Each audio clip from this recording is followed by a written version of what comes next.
Siang saudara, diperkirakan sebanyak 12 orang meninggal dunia dalam ledakan tungku smelter PT ITSS di areal Indonesia Morowali Industrial Park, Sulawesi Tengah.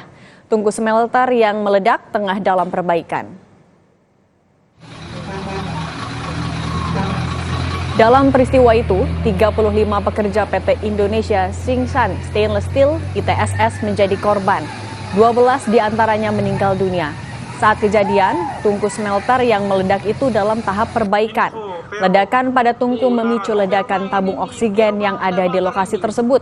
Para korban diangkut menggunakan truk dan pick-up ke unit kesehatan setempat. Menurut kesaksian karyawan, pekerja tengah melakukan pemasangan plat yang mengakibatkan ledakan dan memicu tabung oksigen sekitar lokasi juga meledak. Belum ada keterangan resmi dari pihak berwenang atas kejadian ini. Korban apa di korban deh mana ya iyalah depa ya homesa mari hilem nau korban foto bisa aku saya penyala